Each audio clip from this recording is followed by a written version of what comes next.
Bueno, hay una corriente de pensamiento, una suerte de creencia colectiva, no general, pero bastante mayoritaria, de que en general el cristianismo rechaza a la homosexualidad y a los homosexuales en general, salvo que se arrepientan y bueno, en fin, hay toda una historia.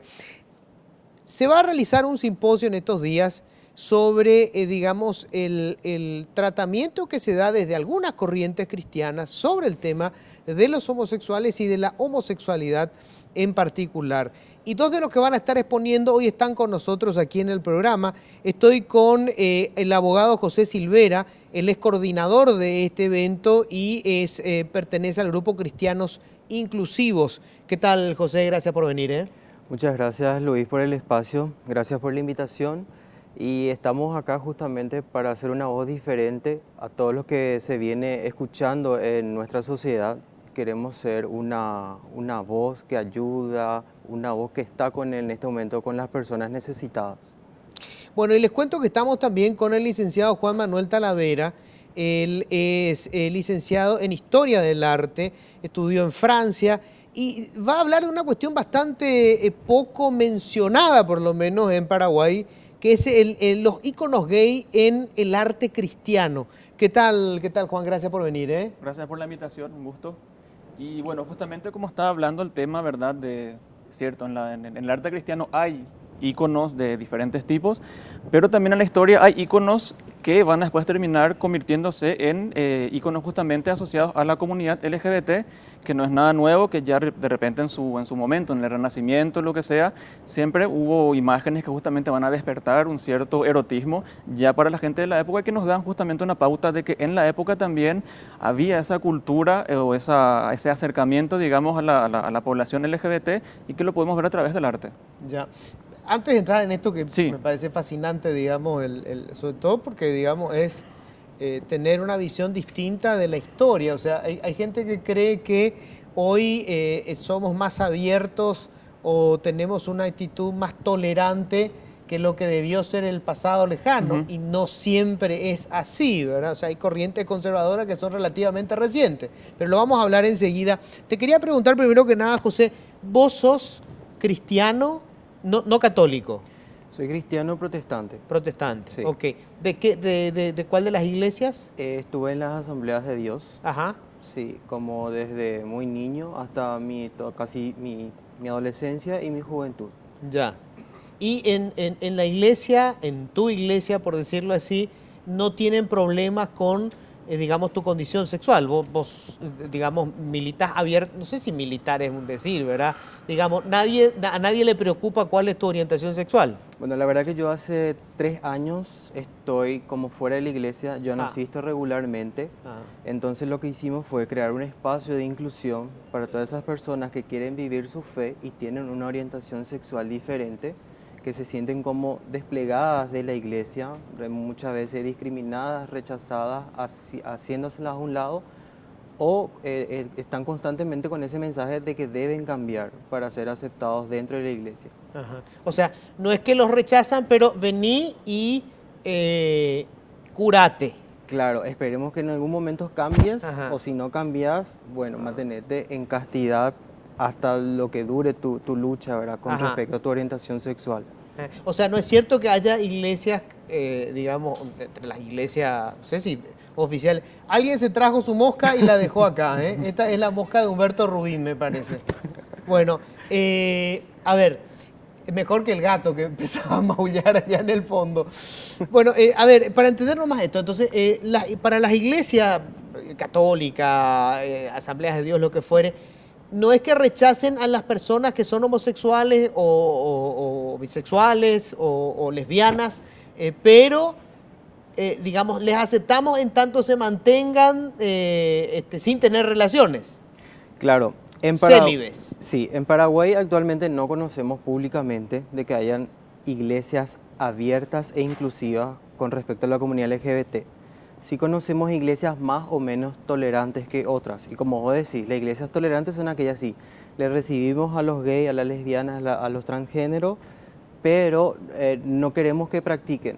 O sea, quédense con su orientación, esa es una lucha que en algún momento ustedes tienen que cambiar, no hagan muy público, no hablemos mucho de eso, Ajá. que acá vamos a tener, estas son las reglas que tenemos que seguir. O sea, ocúltenlo. Sí. Ese es el Pueden venir, mensaje pero de la ocúltenlo. iglesia. Sí. No lo hagan público. Hay una presión como para que se lleve una doble vida con respecto a un gay que hoy va a una iglesia.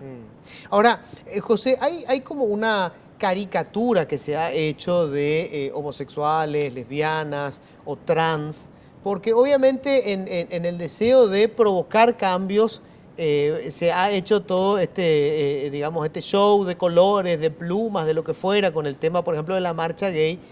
Y hay como una visión distorsionada, que el gay es alguien que o tiene que hacer necesariamente una cuestión exagerada, o cuando que en realidad, digamos, tienen, por decirlo, una vida común, o sea, visten como cualquiera viste normalmente, pueden asistir a un trabajo rutinario como el que puede tener cualquiera. O sea, digamos, ese es un prejuicio con relación a las personas que no son heterosexuales, por decirlo así. Claro, hay un estereotipo con respecto a las personas gays, de que aparecemos con plumas, con colores, somos muy sexuados, ¿verdad?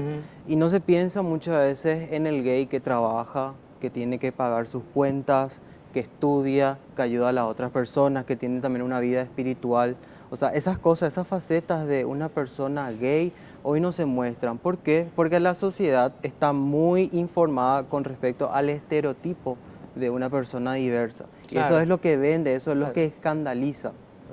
Claro, aparte es como si, digamos, tu vida quedara asignada por el hecho de que sos gay. O sea, digamos, si sos heterosexual, nadie se plantea ante cualquier cosa que vayas a hacer, pero él es heterosexual, Claro. no tiene nada que ver, ¿verdad? Claro. Sos médico, a nadie le interesa en ese momento cuál es tu vida sexual. Así es. Pero si sos gay es como que siempre sos gay y además sos médico. Sí, esa es la presentación. Exacto. Y después viene el resto, Y ¿verdad? después viene el resto. Sí. Bueno, a ver, Juan, a través, digamos, de los registros de la historia y sobre todo del arte, la actitud hacia la homosexualidad, el lesbianismo, trans, en el pasado fue distinto. Sí, totalmente distinto. Por darle el famoso ejemplo, siempre hablamos, ¿verdad?, de la tolerancia y la aceptación que tenían en Grecia y en Roma con respecto a la homosexualidad. Y lo curioso es que, por ejemplo, durante mucho tiempo, en lo que se refiere a traducciones de textos, por darte un ejemplo, a Ovidio, por ejemplo, en el Arte de Amar, se le traducía mal cuando Ovidio dice que, qué sé yo, un hombre que se arregla demasiado es un hombre que quiere atraer, que quiere, digamos, impresionar a otros hombres, así, pero sin ningún juicio de valor. Hay traducciones que van a cambiarlo eso a contra natura, o sea, te introducen el contra natura, entonces ya ves una visión del pasado completamente desde el punto de vista heterosexual. Cosa que en el arte no ocurre, porque en el arte uno ve una vasija, ve una escultura de parejas de hombres besándose o teniendo relaciones sexuales, y ahí no podés, digamos, negar ese hecho de que efectivamente sí hubo una tolerancia mucho más abierta, entonces ahí no podés más maquillar ese pasado y que lo vemos, ¿verdad?, con Grecia, lo vemos con Roma, lo vemos también incluso con lo poco que tenemos del arte musulmán, por ejemplo, con el arte incluso de la China milenaria, o sea, dependiendo de la época, es que va a haber elementos que nos muestran que sí hubo una mayor o menor tolerancia, y es algo muy curioso como cuando las culturas se hacen mucho más cosmopolitas, cuando hay muchos más intercambios comerciales, cuando hay mucho despertar de las universidades, la tolerancia siempre se hace mucho más abierta. No en vano, el Renacimiento, por ejemplo, va a traer nuevamente esa tolerancia al cuerpo, van a aparecer los cuerpos desnudos, se va a también tolerar mucho más la homosexualidad. Y por eso la importancia era que el arte nos muestra justamente ese pasaje, ese cambio. Por ejemplo, la imagen de Jesús se va a pasar de un Jesús sufriente, de un Jesús sangrante, a un Jesús mucho más musculoso, semidesnudo, mucho más erotizado también. Entonces, como digo, es posible justamente porque cambia la cultura, se va haciendo más culta, valga la redundancia. Entonces nos permite también hacer crear los íconos o las imágenes religiosas desde un punto de vista mucho menos tabú y mucho menos también dogmatizado. O sea, esto quiere decir también, si hablamos, por ejemplo, de la... ¿Cómo jode la mosca esta? A ver si traemos un...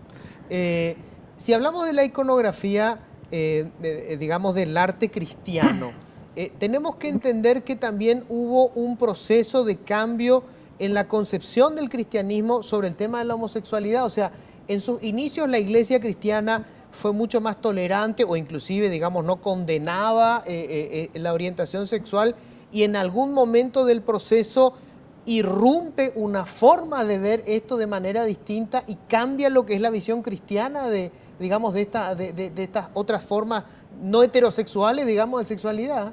Totalmente. Hay un libro muy recomendado, un historiador a quien yo siempre recomiendo, John Boswell, que fue un historiador de Yale, formado en Harvard, que él tiene un libro que se llama Cristianismo, Tolerancia Social y Homosexualidad, en el que justamente hace él porque él, su teoría, que su tesis, que él la demuestra aquí, es que los cristianos de los primeros tiempos no condenaban la homosexualidad y que recién cuando va a surgir esa primera gran condena así a nivel universal va a ser en el siglo XIII, en el marco de los concilios de Letrán, que también es la época en la que surge la Inquisición, comienzan las persecuciones a los judíos, a las herejías en general, o sea, a las minorías, porque justamente los estados empiezan también más a afianzar, van de la mano con la iglesia, se considera la fe como un elemento de cohesión cultural y todo aquello que salga de esta unidad religiosa atenta contra el orden, digamos. Entonces esa es la época en la cual se va a comenzar a condenar abiertamente la homosexualidad, pero si uno ve, por ejemplo, la historia de los primeros tiempos, los primeros cristianos, uno encuentra historia de la vida de santos, por ejemplo, como Sergio y Baco, que eran parejas y son santos que en la iglesia occidental no se le dio mucha importancia, pero sí en la iglesia oriental, de hecho son mártires de los primeros tiempos. Una de las primeras grandes iglesias en Constantinopla, la iglesia dedicada a San Sergio y San Baco, nos muestran hasta qué punto estos santos eran reconocidos y tienen una iconografía muy particular que se les suele representar a caballo uno al lado del otro y, por ejemplo, dándose un beso en la mejilla.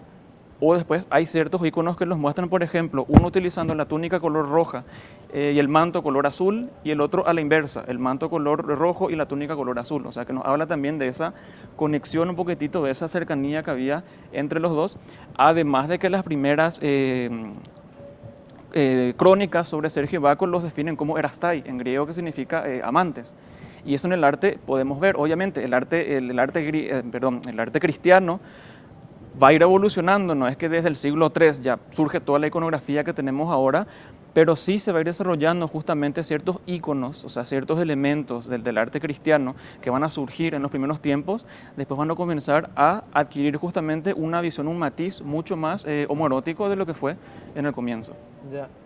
Este simposio incluye a quiénes van a ir, o sea, va gente, por ejemplo, sacerdotes o pastores para debatir esto, porque, a ver, en este momento en Paraguay tenemos cada tanto de manera esporádica debates bastante, digamos, engorrosos todavía, sí, sobre la tolerancia, digámoslo así, ¿verdad? Tolerancia y la intención de algunos sectores de que se vaya, digamos, cumpliendo aquello de la igualdad ante la ley y que todos tengan los derechos de tener, por decirte, una vida en pareja independientemente de la orientación sexual que tengan.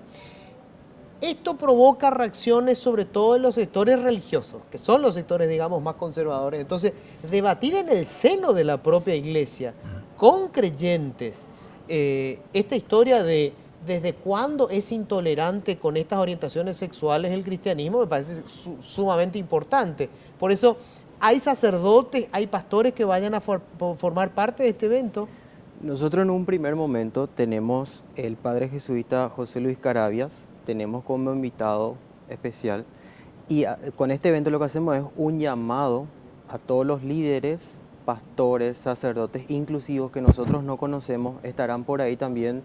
Entonces lo que queremos es encontrarnos todos juntos, hablar sobre este tema, formar un poco una red de apoyo, de contención emocional y espiritual para tantos creyentes que hoy están en la iglesia y no saben dónde irse, porque escuchan la homofobia en la iglesia, en la sociedad, en los medios de comunicación y no tienen alguien quien les pueda escuchar o más bien entender su realidad, porque la realidad de un gay cristiano es muy diferente, es muy difícil, porque la homofobia en Paraguay tiene origen religioso, ¿sí? Y empezar a debatir los argumentos religiosos, entonces es muy importante para nosotros. El encuentro está abierto para todo público, pero son mensajes inclusivos lo que vamos a dar.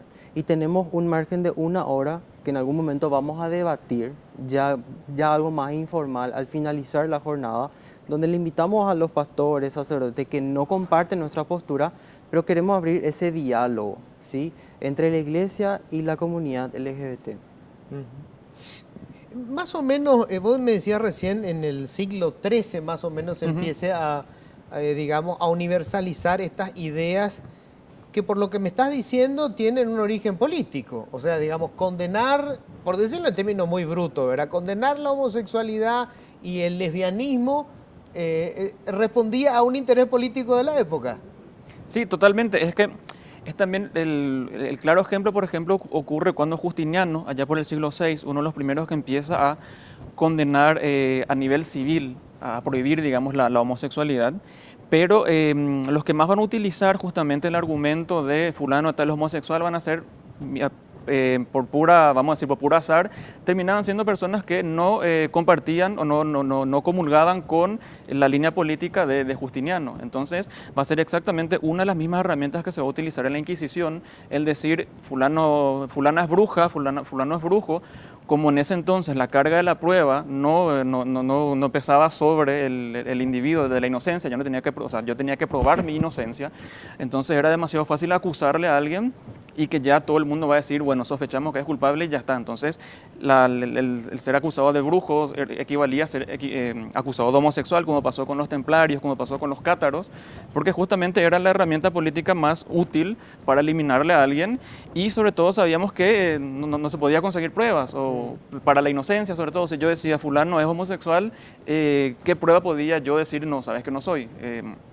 Por eso es que va a coincidir con esta época en la que también esa tolerancia, no solamente de la iglesia, sino que también de los estados nacientes hacia lo que eran las minorías, es justamente la época en la que va a disminuir esa tolerancia. Una especie de totalitarismo va a comenzar a crecer, y los que siempre van a sufrir van a ser las minorías. Los judíos, por ejemplo, es la época en la que van a comenzar a ser expulsados, primero de España.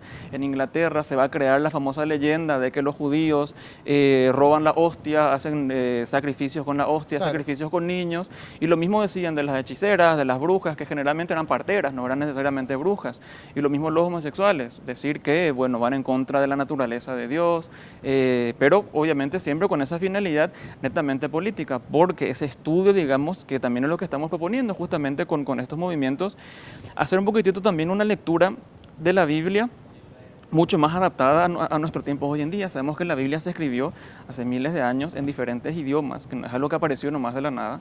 Entonces también cuando la gente se valió para condenar a la homosexualidad en una época, es también la época en la cual se valían para condenar el heliocentrismo, por ejemplo, es decir, la Tierra gira alrededor del Sol, claro, y no viceversa. Claro. Entonces esa también, ¿verdad?, es la idea de ver cuándo surgen esas condenas y en qué contexto, que es totalmente diferente al contexto en el que ya estamos ahora. Tenemos muchos estudios de historia, de sociología, antropología, de arte que ya se hicieron y que nos permiten justamente ver un poquitito, hacer una revisión de ese pasado histórico que tenemos y de esas condenas que fueron lanzadas y por qué fueron lanzadas en su momento.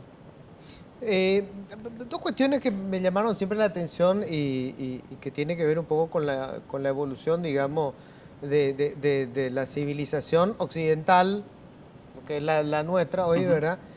Y la visión del tema de las prácticas homosexuales. Da la impresión de que en un inicio, digamos, la tolerancia con la homosexualidad estaba muy vinculada con el tema del machismo, porque sobre todo, digamos, en los tiempos de los griegos la mujer era considerada un ser inferior, entonces lo lógico era que un hombre tuviera una relación con otro hombre. Claro. O sea, digamos, el machismo hacía tolerante o mucho más tolerante la homosexualidad en aquellos tiempos. Lo curioso es que hoy esto se revierte y el machismo, digamos, hace que se condene lo que en su momento fue una práctica de lo más común, frecuente.